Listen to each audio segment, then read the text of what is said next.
Welcome to Thrylos 7 International. We've got a really special episode for you today. We've got an interview with Red Mountain Films, the guys that made the amazing documentary of Olympiacos that you can find now on Amazon. Really excited for this one. Guys, before we get into it, I think I speak for all Olympiacos fans. I absolutely love the documentary. I watched it when it aired live on Mega, the first time round on Greek television. I've watched it at least 2-3 times over since it came out, including on a transatlantic flight from Brussels to Washington. I haven't sat down with my wife to watch it yet, but I will do that as well, guaranteed. And as I said to Olympiacos Vice President Costa in an interview we did with him a couple of weeks ago, a massive thank you for what you've done. It's a video that I feel obliged as an Olympiacos fan to share with absolutely everybody that I know. Growing up in London and telling my mates to come over and watch obscure Greek league games, it's that feat from that season, the European Cup and Conference League, the Youth League, it put Olympiacos on a map in a different way. And your documentary has, I think, elevated the club as well on the European stage. It's available, almost across the world, right? It's going to keep coming out in different countries on Amazon. But yeah, guys, really, it's not only is that success of winning those trophies going to be something that stays with us for the rest of our lives, and it's a dream, but your documentary is something that we'll be able to keep revisiting and reliving that, those moments and more. But I've talked a lot. I haven't even let you introduce yourselves. That was my short introduction. And guys, introduce yourselves. Floor is yours. Well, thanks first of all for that introduction. We obviously felt an intense pressure to get the film right. It was an incredible story. And we really wanted to kind of land it right with the fans. That was our biggest concern more than anything. It's heartening to hear that at least. My name is Alex Ashman. I was the producer on the film. I'm Luke. I was the director and editor. Guys, tell me a bit about your company, Red Mountain Films, because, I'd never heard of you. Who are you? Tell us a bit about your company. How many people work for you? What kind of operation and how did the connection with Olympiacos happen? So, the reason you probably don't have heard of us is we're a fairly new company. We've been running for about 18 months now, or maybe a little bit longer. But as a group of 4, we've been making documentaries for many years together. And then separately, you've got about 20 years kind of experience in the film industry, whether it be in fiction or non-fiction. So we come together to kind of make this company up beginning of last year. We didn't have a connection with Olympiacos personally, but Mr. Marinakis had seen I Believe in Miracles, which is the film about Nottingham Forest's European Cup win. He had enjoyed that film, and then when Olympiacos achieved what they achieved, he wanted something similar for Olympiacos. So Jonathan Owen, who produced I Believe in Miracles, he reached out to John and said, look, I want you to do the same for us. We had worked with John a lot. I'd worked with John for most of the last 20 years. We're from the same village, actually, same town. And then he brought us on board and said, look, we want to make this film. So that was kind of how it all started. Now we got our connection with Olympiacos in that sense. Okay. What did you guys know about Olympiacos before you started this documentary? Yeah, quite a bit. Yeah. Not as much as we know now. I was trying to think about this because it's hard to look back on what I knew because now I know so much. Yeah. But I remember obviously the key things for me were watching the Europa League games against Arsenal a few years ago, that being a big one for me. So I knew about El Arabi and them through the players they sold more so in the UK, I think. But those big European games, I was aware of them. And sort of obviously became aware of this campaign after the Tel Aviv game, the Maccabi Tel Aviv game. That sort of drew my attention because that was incredible. And then obviously I followed the rest of the campaign, and which obviously turned out to be very useful. So watched the games against Villa, and then obviously watched the final. But it was the fan culture then that really sort of is the thing that cuts through. And when you're sort of trying to introduce an international audience to it, it's something that you just don't get in the UK, and sort of you don't necessarily get across the world in the same way. So yeah, that was something that was key to translate in the film. I think when you think of Greek football, you think of Olympiacos, though. It's like when you think of Italian football, you think of AC Milan, Juve. With Spain is Barca and Real. Like in Greece, it's Olympiacos. So yeah, even kind of having a kind of outsider perspective on, you still know Olympiacos quite well because they're one of the big teams in Europe, and they're the biggest team in Greece. So obviously you still kind of have a feel for what it is. But yeah, getting to go really deep into the club and understand how it works and meet the people who make it work was fun and interesting. Oh, yeah, privilege. I mean, you guys talk to staff inside the club. You talk to Agis, one of the guys from Gate 7, the players from the first team, the youth team. So, you had a great mix of people that you spoke to. I'm not sure if I missed anybody.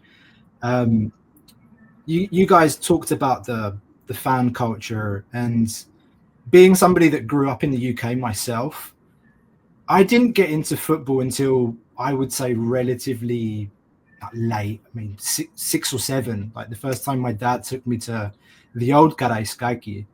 The first football game I'd ever been to was an Arsenal-Everton game at Highbury.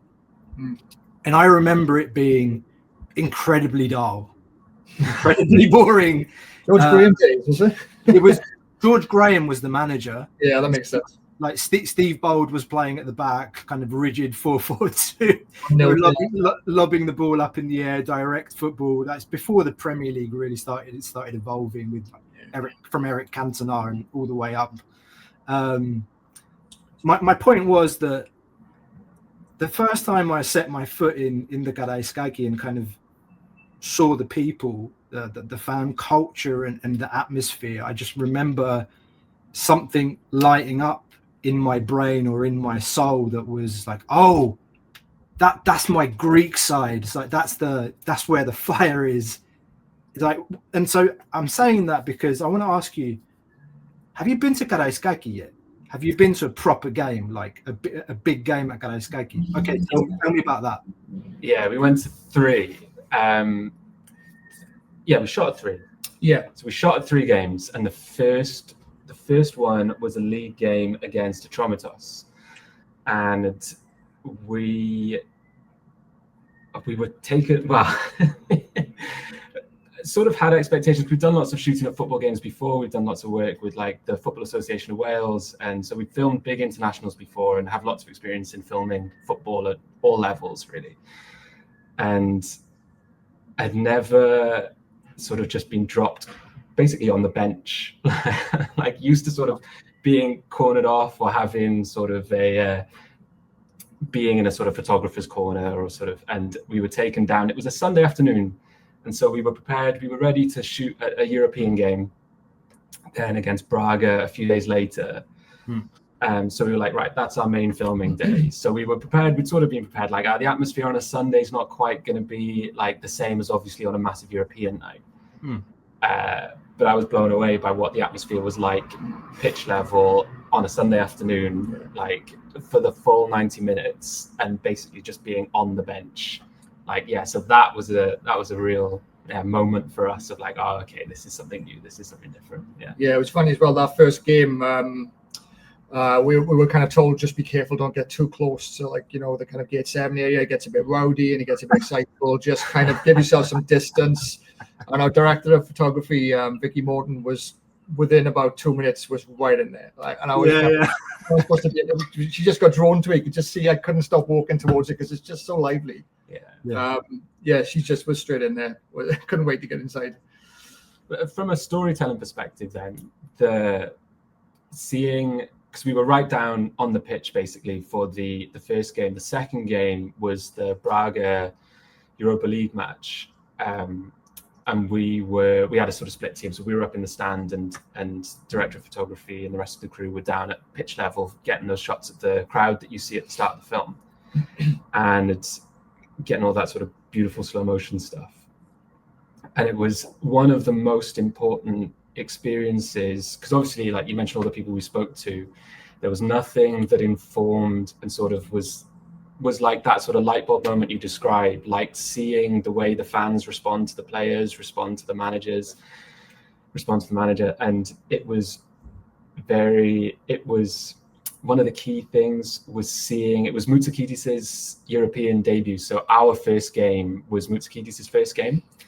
And so we saw him make his debut, interviewed him the next day, and then 2 days later made his European debut. And I'm not sure he was fully expecting to make the European debut, but he then sort of like lit it up. And seeing how the crowd responded to Mouzakitis and how they were singing his name at the end of the game. And it was funny, then we were doing an interview with the team the next morning, and the players in training were sort of singing his name back at him like the crowd was singing it.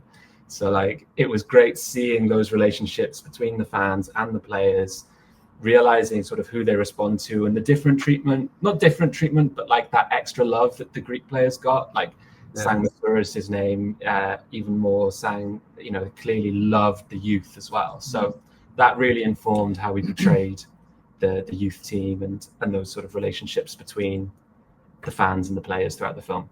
What a player that kid is, by the way. Mouzakitis. I absolutely love him. He's my favorite player. That was great. He's so good.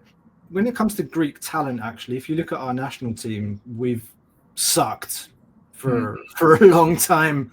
I mean, you think back to 2004, winning the Euro. I'm fortunate that I got to watch the Greece-France game with my dad, beating Zinedine Zidane, Thierry Henry, just an incredible France team.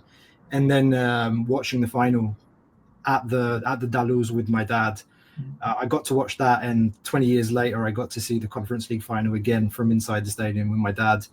That's amazing. But what I want to say about the Greek national team is that it's, as a Greek team, you want to identify with the players you want, and we haven't produced from our youth team for a while. I mean, you go back to Retsos, the captain.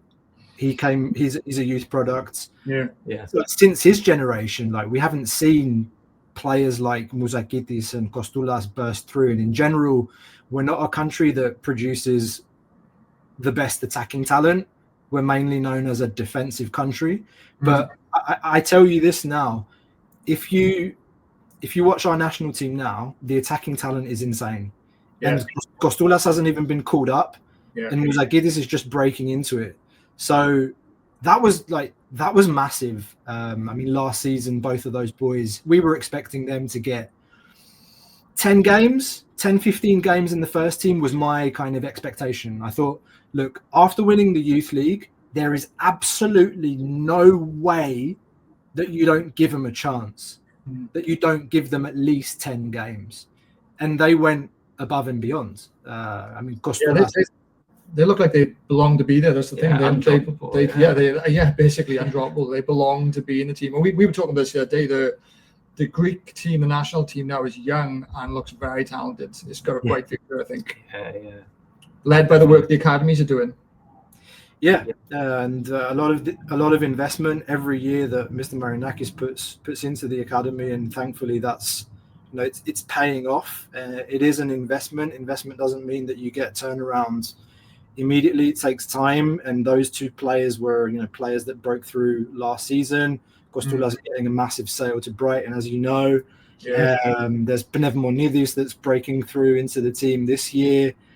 But that's awesome that you guys were there really for, as you said, I think Mouzakitis made his debut against Atromitos. Was it his full debut? I think he had a really good performance. And then I remember having a talk with our boys here on the show and saying, he's got to start. Like, he's got to start on Thursday against Braga, and he got the start, got the call up, and he had a very good game. Very good game. We were like, you've got to play Thursday, and he's like, no, I don't think so. I was like, no, you've got to play. You could see he was still sort of had a spark in his eyes from the night before. So he was like, and how you get ready for an occasion like that, I don't know. But he got an assist, and he set up Alcabi on that first game. They're strong. They're mentally strong, those boys. And that's in them from such a young age. Yeah. You've got to play for a club like ours. If you're not mentally strong, if you don't have confidence in yourself, then you can't play. Like the way the crowd can turn as well is it's it is what it is. Being Greek people, we're a bit extreme. Like we're extreme in our praise and in our love, but it can turn from that to the ugly side. It doesn't take much, unfortunately. But what was the other game that you said 3 games? Was it the cup game against Panathinaikos where he scored? No, I wish I'd been there for that. Oh yeah. The 3rd game was the FC 20 game.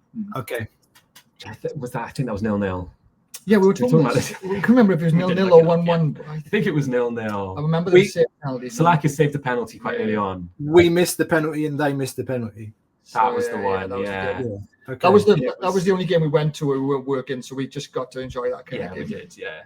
Okay, great. Not the most enjoyable game. Maybe you should have been working instead. Yeah. One thing I'd say about the youth as well, you said obviously they're strong. We can only speak about the 2 families we met, but they got great families, like really supportive families, working hard. Everything is about those 2 kids. You can see like we went in there, they're so gracious, the families. We come out of there weighing like 5 or 6 pounds heavier than we went in because we forced food on us. But just really super people. And you can see that from Mouzakitis and Kousulis that the success is as much for the families as for them. Like it really means a lot to them. So I think that gives them a real bedrock as well when they kind of enter the main team.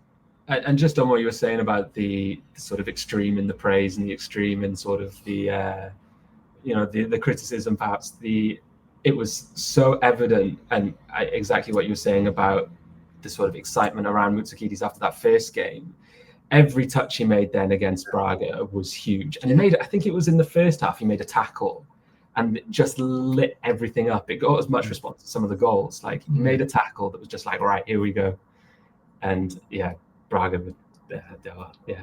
can handle it. That's really something that has to do with just being Greek and being a young player from the academy. So you could have another player like I can't think right now, Danny Garcia, whoever make a bone crunching tackle. He'll get claps, but it's like when Mouzakitis made that first big tackle, it's like he scored. Yeah, it's one of your own, isn't it? It's one of your own doing it. It's always means more when it's one of your youth doing that kind of thing. And it's something as well that when, for example, against Braga, like they get that penalty quite early on, I think, and I never felt that Tzolakis wasn't going to save it. It was such an atmosphere of like, absolutely not. He's absolutely going to save it, and he's a bit, obviously, as you see in the film, penalty specialist. So cool of course as well. What else can you tell me about the team? I mean, we focused a lot on Mouzakitis and Kostoulas, and you talked about their families. Kostoulas is obviously his dad played for the club. I remember him being a really modest player, but like really like hardworking. It wasn't a top name, or just he did the job. Like he was reliable. Did that really come across like when you met his family? Yeah, it was the same kind of thing. You just felt like you were meeting 2 really kind of like down to earth families. Like if we didn't know they were footballers, you'd never know. It wasn't kind of you walked into a room and they were footballers and stars. It just wasn't like that. They were just part of the family, brothers, sisters, sons. And it was interesting to just see how grounded everything is, because maybe there's a sense that, especially in the UK, if you're a young star, you're already made in some ways. You're already a huge star. You're over present, and you walked in and met these families, and everything was just so down to earth and so normal, and just such lovely people. That was something I personally found. I think you're the same. That we found it throughout the entire club. Like it was such a hard working kind of atmosphere. But everybody loves each other. Like it doesn't matter if you haven't seen each other for 2 hours, they'll hug each other. Everybody hugs each other. Everybody's on the same kind of page. There's a real kind of warmth and like family atmosphere of the club, which I think just comes all the way through it. You guys must have spent a lot of time with like the men's team, the youth team separately. Can you tell me a little bit about that, the dynamic in the 2 different teams? Like what was your what was your feeling like when you were around the first team versus the youth? If that makes sense. It's a tricky one, really, because the youth, we didn't spend time with the current youth team. It was obviously Kostoulas and Mouzakitis had graduated that, and obviously Sylaidopoulos was obviously assistant to Mendilibar in the first team. So we weren't with the youth team that won the youth league. They were with the first team. So it was sort of, we were seeing them in a first team environment. But I sort of answer that through different approaches, like how we approached both stories in the film, and like we didn't want to approach. So one of the challenges in making the film creatively is we didn't want to just do sort of by the numbers sequence of events. This is what happened. You want to translate the emotions of it and translate the two competitions in different ways. So one of the things that we were trying to do was use the youth team to tell a different perspective. Because like with the first team, with professional footballers, especially those that aren't products of the academy, it's tricky to sort of get that relationship between a youth player and between a Greek youth player and the club is very different. It's much deeper than a player that joined in the summer, for example, or in some of the players' cases joined in January.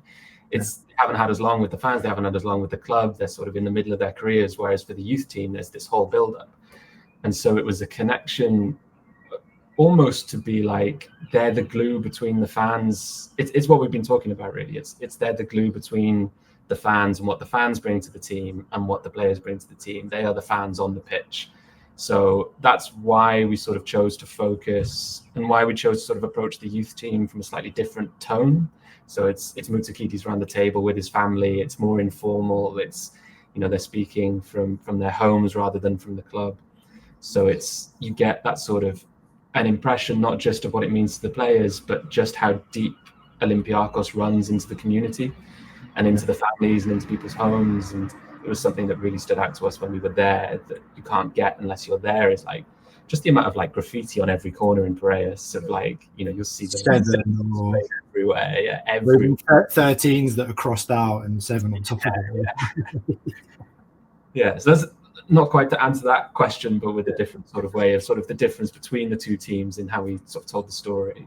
No, but it meshed perfectly. Like, everything, the whole documentary was just building and building and building and connecting the dots between. And, at the end where you have the bit at the end about Mouzakitis and Kostoulas now being first team members.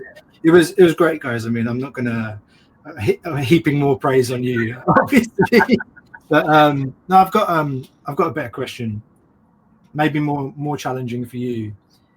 I mean, obviously, you met so many different personalities. You met, Mendilibar, the guy. They could probably build a statue for him, for what he's done.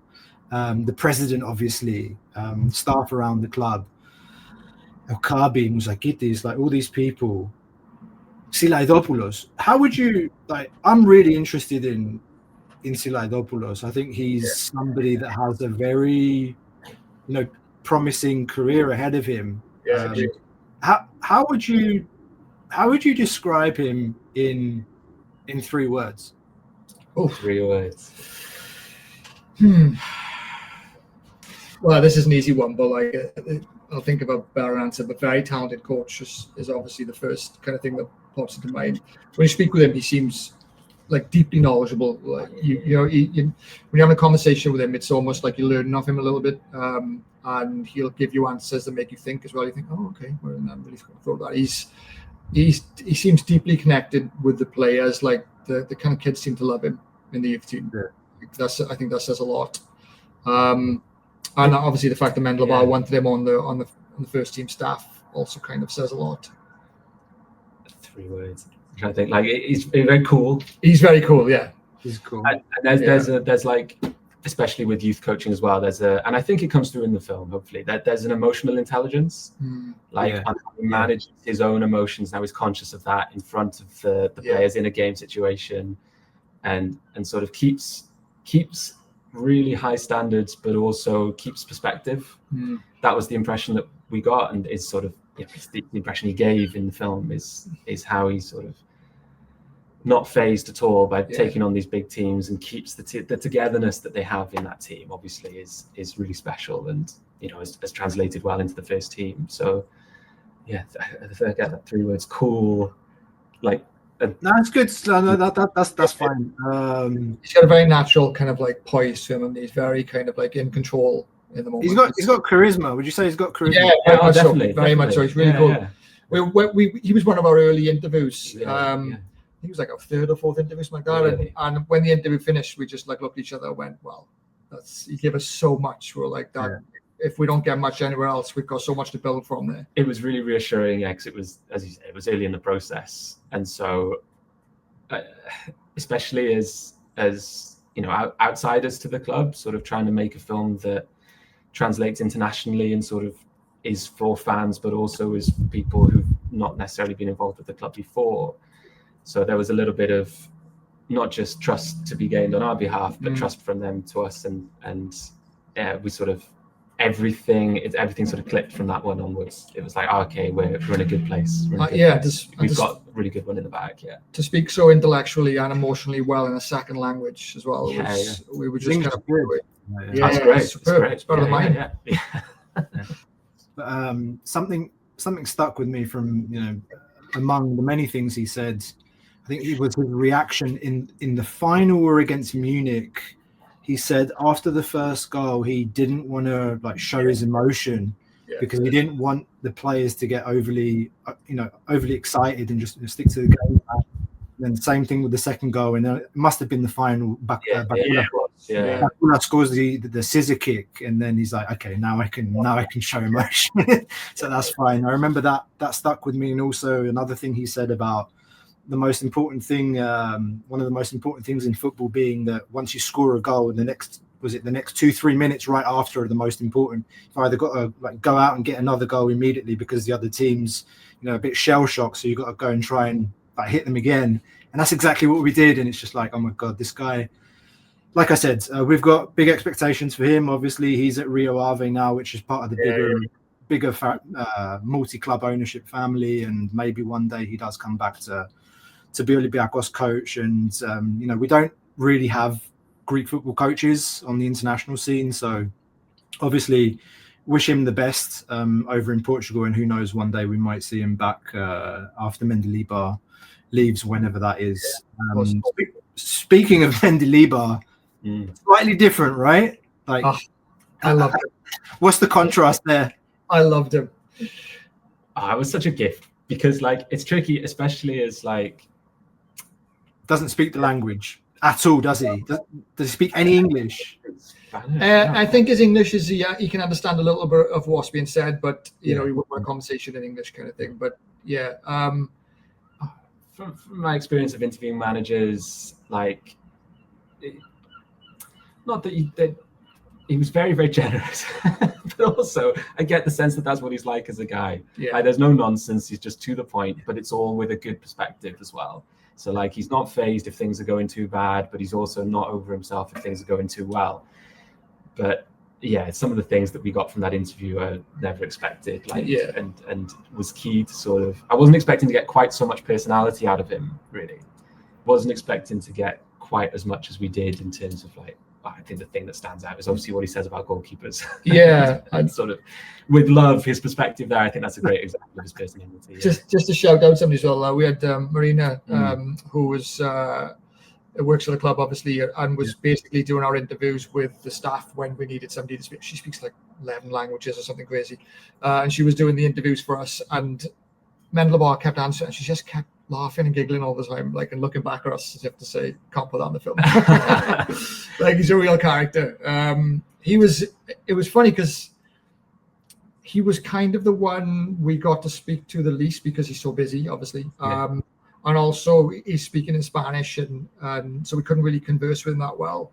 But he was the one I warmed to the most. It was bizarre. I just kind of wanted to hang around with him. And we come out of the game one night, and he drove past us, and he drove past us, and I just kind of waved naturally, obviously, because I'd seen him a couple of days earlier, and he just went and I was was bouncing for the rest of the night. I was like, Mendilibar, just give me the thumbs up. I was like super excited, but yeah, it was. He's a really interesting guy. He's a great guy to be around. I can see why the players warm to him because he's infectious. I don't mean this in the wrong way, but he's got this kind of granddad kind of vibe. Just like, okay, you know what I mean, though. He's like he's an older character. He's experienced. He's like this kind of like old wolf. Can I say it? He's got he really has a way with the players. He's very demanding. I mean, you see him like, you know, the team can be winning 3-0 and he'll sub a player off and he'll sit and be talking to them on the touchline after he subbed them off for a minute and like telling them about things in the game and pointing on the field. And it's like, you know, he's not like you said, like he's never taken by the moment. It's like it's never too bad or never too good. It's just it's what it is. And he's very poised. Like you said, I got to meet him in Holland a couple of weeks ago. They were doing the preseason here, and I mean, I'd never had the opportunity to speak to the man. I spoke to him for a couple of minutes with, you know, my rusty Spanish, and it also amazed me. Can I say, like, I was with my son who's he's 5 years old, and I went to him first and I said, you know, do you mind taking a picture with my son? He's like, yes, of course. And he got down on one knee, you know, to my son's level, took a picture with him, and I was like, who does that? You know, like not many people in football, but obviously the guy has a very special place in my heart, in the hearts of all Olympiacos fans. And yeah, you mentioned Marina, and there's a story that comes out in the documentary, and I'll share this with you. I think my favorite kind of unknown story or behind the scenes bit is the story that she tells about Tzolakis' father. How did you get that? Like that was amazing.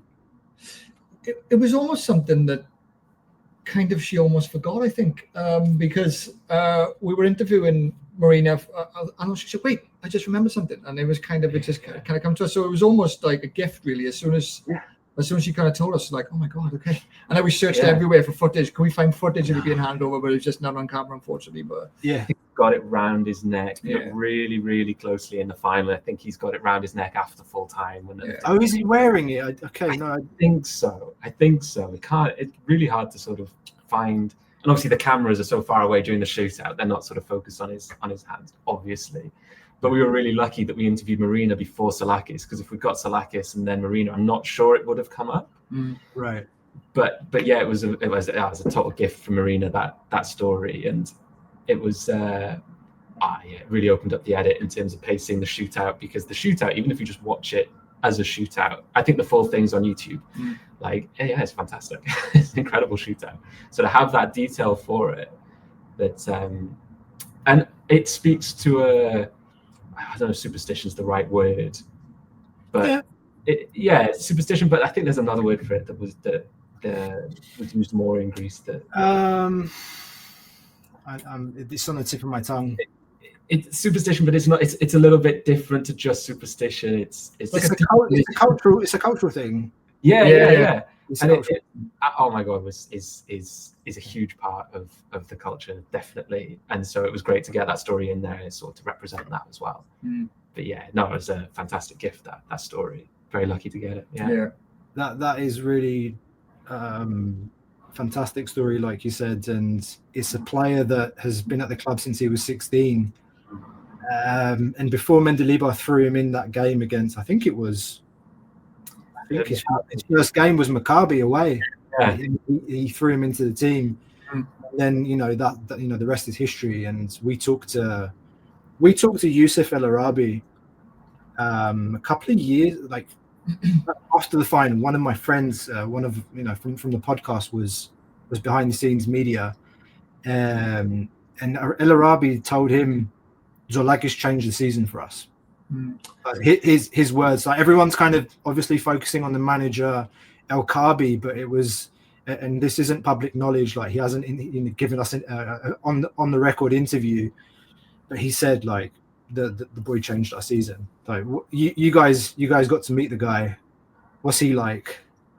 He's another cool character. Yeah, he was very cool. Like so much older than his age, He comes across as really mature, and I think part of the fact that he kind of was a big change in that season is again because he was a young Greek lad. Like when he comes up and makes such a big difference, it just energizes the club. If it maybe been somebody you brought in a transfer and it was like somebody from Belgium or something, it would still have had an effect. But because it's a young Greek guy, that kind of energy that it pumps into the fan base, I think can carry a club a long way. But yeah, he's just got a very natural kind of cool, like you said, when we were watching that game against FC20, we're like, yeah, he's going to save this penalty. We just knew. He's very. It's amazing actually how it translates even to you, because I think if you'd have asked 98% of Olympiacos fans when the Twente striker's going up to take the penalty, he's like, yeah, he's going to get it. It's like most of the time you're just like, I favour him to stop this penalty, you know.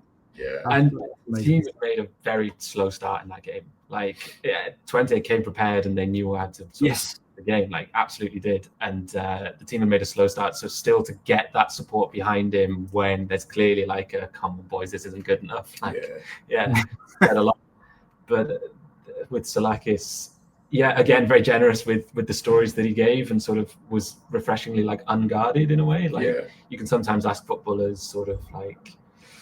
And there's a not that there's not a professionalism with Tzolakis, there absolutely is, but the story that he tells about birding Mouzakitis with the flare, for example, and he's in many ways as well like a classic kind of goalkeeper character. Say, like goalkeepers have a stereotype of being like very quirky and like quirky. He's a student, he I can't remember the exact degree he got, but he studied and got a degree from. He got his degree fairly recently, like. And we were very lucky, so lucky as well. I mean, Fragkoulis, the videographer for Olympiacos, is a complete legend. Yeah.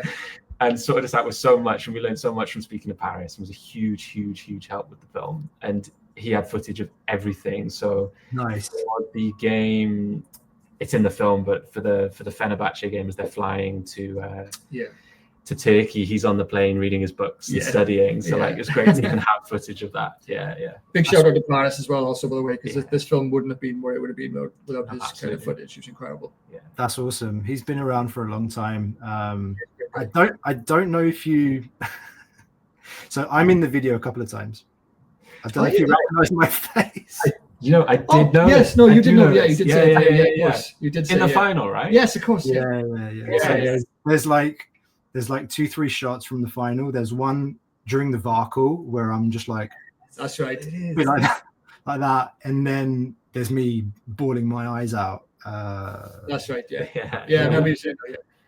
So I saw Paris in Holland for the preseason, and he said in Greek, like, International, I'm so fed up of seeing your face. I've seen it more than 300 times on TV. Get out. I bet.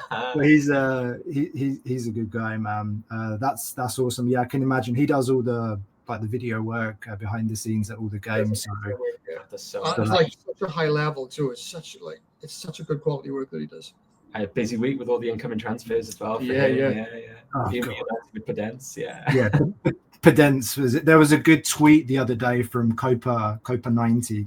Death, taxes, and Piraeus to Olympiacos. I think the fans been waiting a long time for it. I remember sort of obviously after sort of getting the gig and starting to sort of do lots of research for the film. How long did it take, guys? Like from kind of getting the contract like completion, like how long was the project? Well, we started kind of August, September. A year ago. It was really like 2024, the summer, like you guys. It was pretty soon after the final, really, that it all started happening. It was about a 6-month period from kind of, okay, we gotta start moving. We basically got the contract through on the Tuesday, and we were in Athens on Thursday.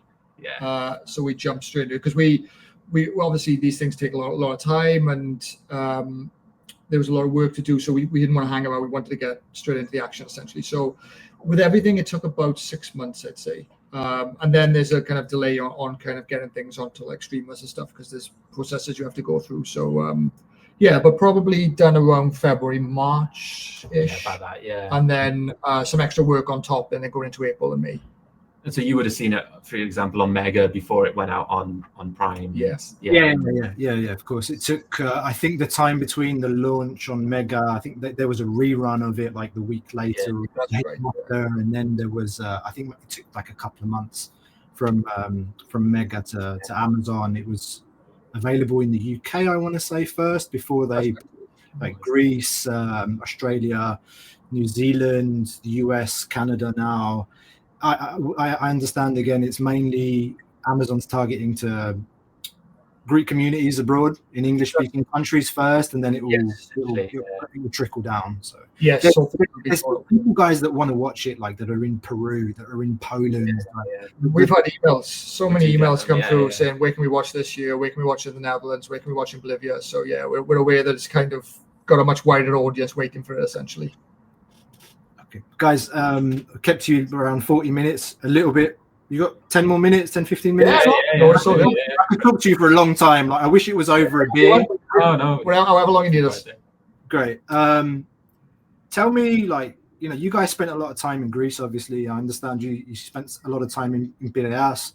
How has your perception changed if it's changed, of Greece, of Olympiacos, like, since you took on this project?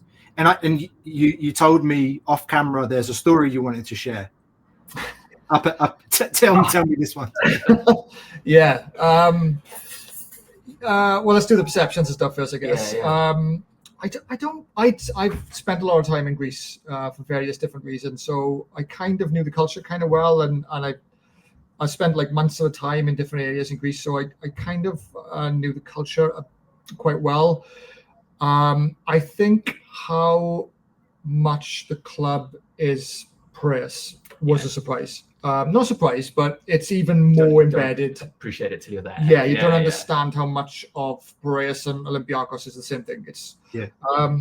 It's one in each of the same thing. And I don't know if I'd say it's a surprise, but it was like, oh, it's this kind of involved. And it's the sort of thing that you hear people say about other clubs and other things, but you go there and it's not. It sounds like a line. It sounds like something that people just say, but it's true.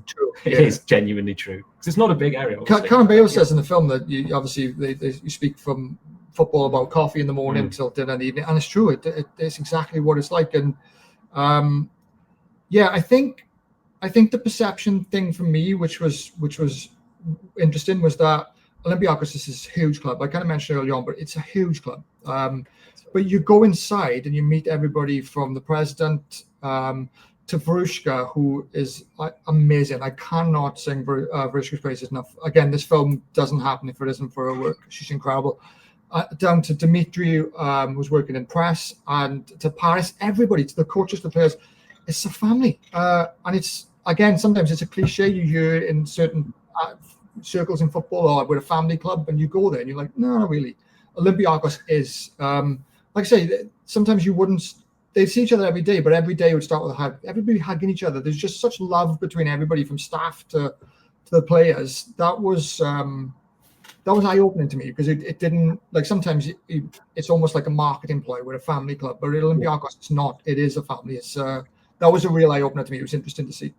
And the idea that no one is bigger than the club, not that we were going there expecting to find people bigger than the club, but that absolutely comes from the very, very top down. Is that, and it was one of the ways in which we approach the president and his role in the film is to do with one of the most important things he says in terms of representing, and one of the biggest, not surprises as you say, but one of the things that you learn and really see with your own eyes is that, like, it is something that belongs to everybody. It's no one is bigger than the club. It means as much to the president as it does to the fans, and it means as much to the players as it does to the sort of people working the gate. And it's present in the streets. I talk about the graffiti and all of that. Like, it is everywhere.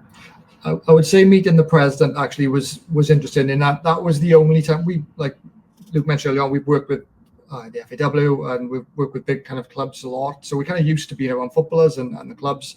That was the only time I was nervous going into a meeting. Into an interview with Mr. Marinakis, and I just didn't know what to expect. And he's the most gracious guy, like just couldn't be nicer.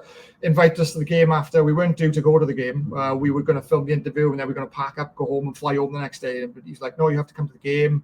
Give us kind of like a box to watch in, and then we had food after, and they sat with us and spoke with us. Just such a gracious, the hospitality is amazing. That's also an important interview to go well for the film. Yes, there was that too. You need good stuff from it. Yeah, exactly that. A bit like Mendilibar, well, they're all like that really, but like, yeah, you can't not have the president in there. Yeah, but the Acropolis story was so that was a mess up on our part. You know, we wanted to get some kind of obviously some imagery of Athens and all that kind of stuff, and kind of give some geography to the film. So we went to the Acropolis to film, just to get some shots around dusk. And I had thought that somebody in the production team had got the permit to film there. They had thought that I had, and they'd sent me an email, which I thought was the confirmation of the permit. But what it was the information about the permit needed. So I seen the email come through. I thought, okay, great, that's sorted.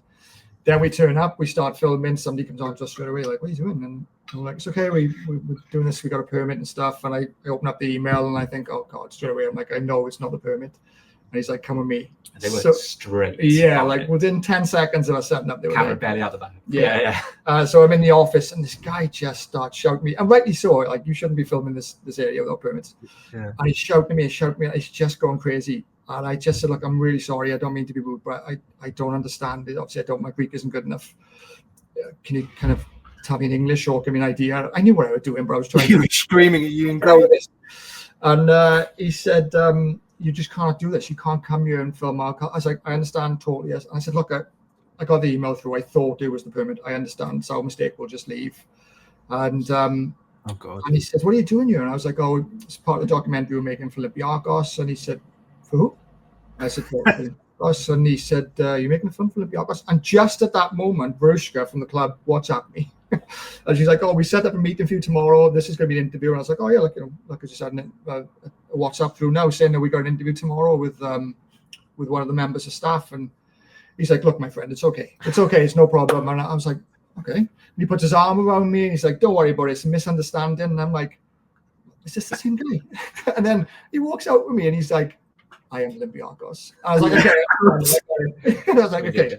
And I was like, I will come back. I told you that. And I was like, I was like, a surreal experience. He was really, really angry. And then as soon as he knew it was Olympiacos, he's like, it's fine. Don't worry about it. You could just see the demeanor change immediately when you said the word, right? Yeah. Still didn't use the footage. We didn't use the footage. No. In the end, we were like, this Acropolis is beautiful, but it's not Piraeus. So yeah. Why are we doing this? So, fair. That's hilarious though, man. I mean, like it's fate, right? I mean, you could have had a guy that's like a Panathinaikos fan and could have told you to get the F out of here. Well, the place we were staying on the first night, he's like, because we booked out this kind of apartment for 5-6 weeks, and he said, oh, why are you staying so long? And we had a van with our equipment and stuff, and I was like, oh, we're making a documentary about Olympiacos, and his face just went, yeah. And I was like, oh, you do support them? He's like, no, and he's like, I'm Panathinaikos. I'm like, okay. So we're expecting to get kicked out in the streets, but he didn't. I wanted to ask you about the big man, Mr. Marinakis, the president. You guys explained already. One thing I will say is that the man had a vision, and he wasn't afraid to go out and say bold things. Like, I mean, yes, it is a dream for Olympiacos fans always. We sing about it. It came out in the documentary, that kind of the chant in the stadium that we dream about winning a European Cup one day. And it happened. And he'd go out on TV, like publicly, said, like, we're going to do this. Like, while I'm here, we're going to do this. Mm-hmm. And it just makes me think, like, it's a life lesson. If you set a goal, you go out and do it. You believe in it to the end. And it's true in football. It's true in life. Like, you set yourself the goal, you work towards it. You need a bit of luck on the way. Yeah. Fortune favors the brave. So, like, he's the most successful president this club's ever had. He's also absolutely adored in Piraeus. I mean, obviously with the success he's brought, but he's adored. Like, even I'm a Liverpool fan, and even with the success FSG have brought Liverpool, you still see pockets of fans, FSG out, and all this kind of stuff. You don't see anything about Mr. Marinakis. It's just, and it's not just Olympiacos. It's Nottingham Forest too. Everybody loves him in Nottingham. He's Like you say, he takes a goal on and he goes for it. Like, he did it at Forest too. He said, we're gonna get promoted. We're gonna get back in Europe. Yeah. And we're gonna win. Forest are gonna win the Europa League this season. And he backs his managers. I think he spends a lot of money buying in players. He doesn't just take over and then just see how it goes. He really backs the teams. Like, he gets these players in. So, yeah, I mean, when you start to see the next thing then come through with the youth, and sort of delivering on that promise, obviously, like, and you know, the balance then between Kostoulas going for an incredible fee for a player that's had one season of senior football under his belt, and sort of being able to sort of make that happen, but not sort of keeping Mouzakitis for a year as well, that you know, whatever happens there, but making sure that they're sort of taken well care of and do what's right for them. Yeah, and he mentioned something when he interviewed, and it wasn't for the film, we didn't put it in because it didn't have the context needed, but he was saying, as well as obviously Olympiacos is his pride and joy, and he wants the kind of youth to come up and play for the team, but he said I also want to see Greek national team do well. I want to see the Greek youngsters that come through. So he has a real kind of pride in like bringing through Greek footballers, younger footballers, and it's obviously his passion and his mindset is Olympiacos, but he sees it wider than that. He wants Greece to have a stability and a strong young team as well, which is, you don't find that very often in kind of club ownership. There's something we typically do with folks that we interview right at the end. We ask some kind of fast questions. Okay, so quick fire. You ready? Yeah, ready. Both of you. What's your favorite food? Oh my God. Gyros, no. I don't know. Like, that's thrown me so completely. I was favorite food. I love chocolate. Chocolate's good answer. Yeah. Okay. Good. What was yours, Alex? Gyros. You know, I'm a big gyros fan after. Gyros. Okay. Yeah. Have you eaten it with yogurt? Yeah. I haven't because I'm vegan. So of course. Yeah. So okay. But have you been to Crete? When I was a kid, so I don't have many memories of it. Get back to Crete, and whenever you do, both of you let me know. I'm there. I'm there Easters and summers. I'll sort you out. Okay. Nice. Great. Good. Very good vegan food there as well, by the way. Next question is favorite movie. Oh my God. Contact for me. With Jodie Foster. Good one. Olympiacos. Drop the ball.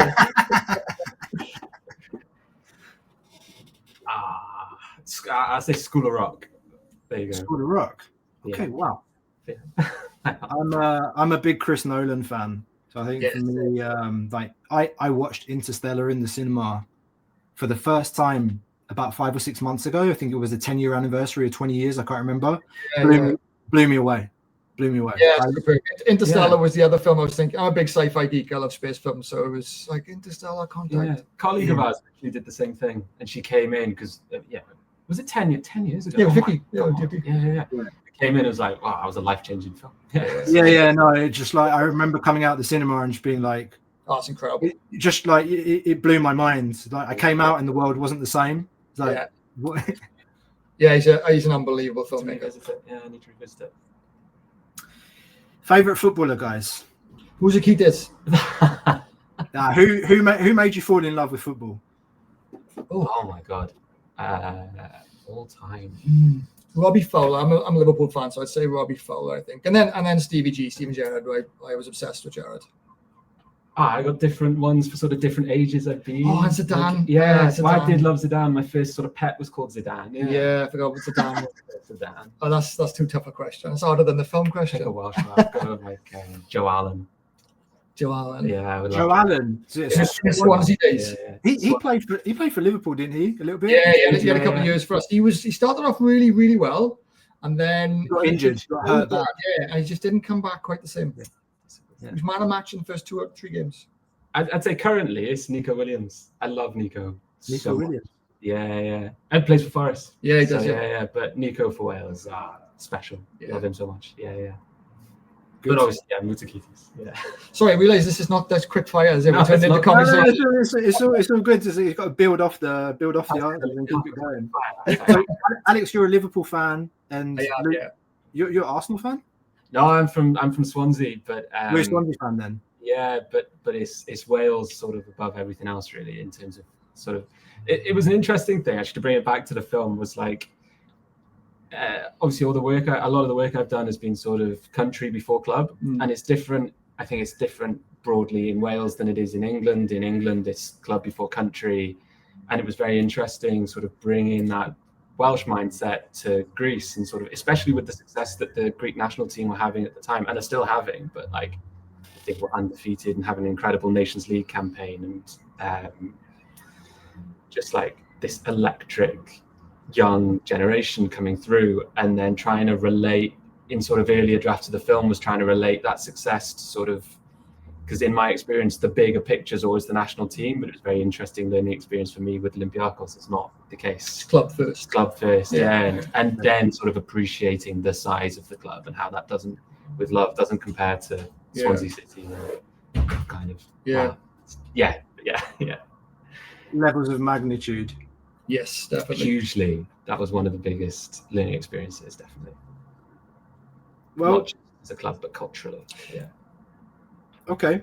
We've come into the end, guys. I want to thank you once again for everything that you've done for us, for Olympiacos fans, for footballing community, for football lovers everywhere. It's obviously a documentary that's cherished by all Olympiacos fans, but I think it's more than that. It's a documentary that all football fans should watch, and that's what I always say. I want to make a suggestion to you. Okay. 29th of May, on the next anniversary of winning the European the Cup, the Conference League, you guys should organize a showing of the documentary at the theatre under the Acropolis. Yes, so under the Acropolis. Okay, so there's been discussions about the municipal theatre in Piraeus. That was around like a premiere, but obviously they've opened the museum and the season started, so things have kind of got out of control in terms of how busy things have got. So we'll see what happens. We still would.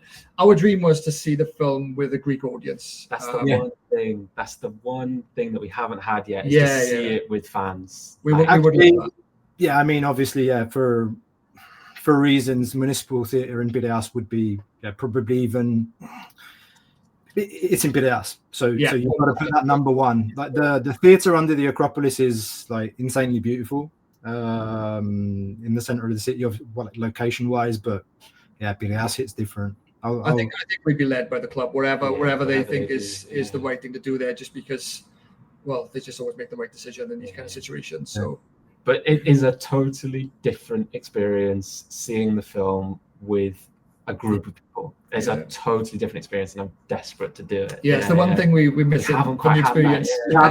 You have to do it, and I think to me it seems like a bit of a no-brainer, if I can say that. Like, and if you guys tell the club, on the anniversary of the 29th, I mean, you see a lot of the club staff and officials every 29th, not just the 29th of May. On the 29th, they start posting videos from the final, and it's totally a thing. So I would love to see that. I would try my very best to come out to Greece for that, and hope I get to meet you guys. Well, you've got it. You're the star of the final, so you need to come, right? Yeah, it's your emotions that we're living it through. Yeah. No, but no, jokes aside, again, thanks very much, and I hope I get to meet you guys in person as well. If you ever make it out to Belgium, to Brussels, good beer here, as you probably know, chips and mayo. I'd be happy to take you guys out for a drink, and I would have preferred to do this in person. We're a relatively small channel. We're growing. We started from nothing, just an idea, a pastime during COVID, and we've turned into the number one English international source for Olympiacos news, and it's crazy story here. No, congratulations to you. That's not an easy thing to do, especially in a kind of content heavy world these days where there's so much out there. It's not an easy thing to do, and the club were kind of excited we were talking to you. We kind of obviously run things through them, and I text them, and Barishka said, "Look, you okay with it?" She's like, "No, great. These guys are great." So. Especially an especially useful resource we should probably shout out, because especially when we had to obviously we started the film very quickly, but there was a period of research and sort of scripting that came before that. And obviously podcasts like yourselves are invaluable resources, especially from the English language point of view. So in terms of research, not just for facts and sort of background on certain people, but in terms of getting the emotions right and getting that sort of engagement right. So yeah. No, that's awesome. I didn't know that. Okay, so actually your research actually took you to us. Yes, it definitely did. Yeah. And that's the interview you did with Karaiskakis last year as well. That was a really useful one. Really useful. That's something I should add. Actually, I said earlier on, the contract started on Tuesday, and then we started filming on Thursday. But there'd been about 2 months of research at that point, where we had done it just in case it come off. So there was a lot of research, and you guys were very, very helpful. Not even though we didn't know. completing the journey by coming on it. Did you enjoy some of the vlogs? Yeah. We went through everything. So, I think you can see Costas vlogging in the film when they give Mendilibar an applause. I think he's there with his phone in the room. Yeah. I've seen the film so many times, like obviously. So like there's little things that like I'm like, you spot the faces and yeah. That's awesome. Amazing. Yeah. I was going to tell a story, but actually I don't know. Go. I've got 5 more minutes and I need to go pick up my kid actually. It's not condoning. I don't know if it's not condoning what you see, but like if you look really, really, really carefully, I only noticed this like so many views into the film. Obviously, the final takes place in Ike Stadium. Maybe we shouldn't put this. Maybe this is an off-podcast thing. I can cut it, but just please go run with it. If you look really, really, really closely, there is a fan in one of the wide shots of the stadiums. The stadium's filling up in the final. Obviously, thousands of people in shot, and there's one guy with a yellow seat above his head. And if you watch it really, really closely, it's either when the president is giving his speech at the end or when Mendilibar is giving his speech. And they're all gathered in the square. You can see the yellow chair above his head. Obviously, do not condone it. Not okay. But if you look out for it, you can spot that yellow chair. That's how many times I've seen the film that I spotted that, oh my God, in the broadcast footage, it appears here. And it actually appears there as well. So I don't think I've seen that, actually. You wouldn't get it until you've seen the film as many times as I have. But if you look out for the little yellow chair that has been ripped out, hey, he might have brought it with him. Who knows? I'm going to look out for that. I'm going to look out for that the next time I watch it. Don't have a little souvenir of the final. Little Easter egg. So something we didn't even know was in the film. So if you only notice when you're rewatching it for the 50th time. Awesome. Yeah. And even then, it's easy to miss. But if we don't put that in. How do you say thank you in Welsh? Diolch yn fawr. Oh God, I'm not even going to try. Just there's not many vowels in Welsh. It's not the easiest language. Bloody hell, I thought Greek was difficult. Guys, again, thanks very much for taking the time today. I really enjoyed talking to you, and like I said, I could probably spend another hour. Thanks very much for being on. Go and check out Red Mountain Films, guys. Let people know where they can find you, your socials.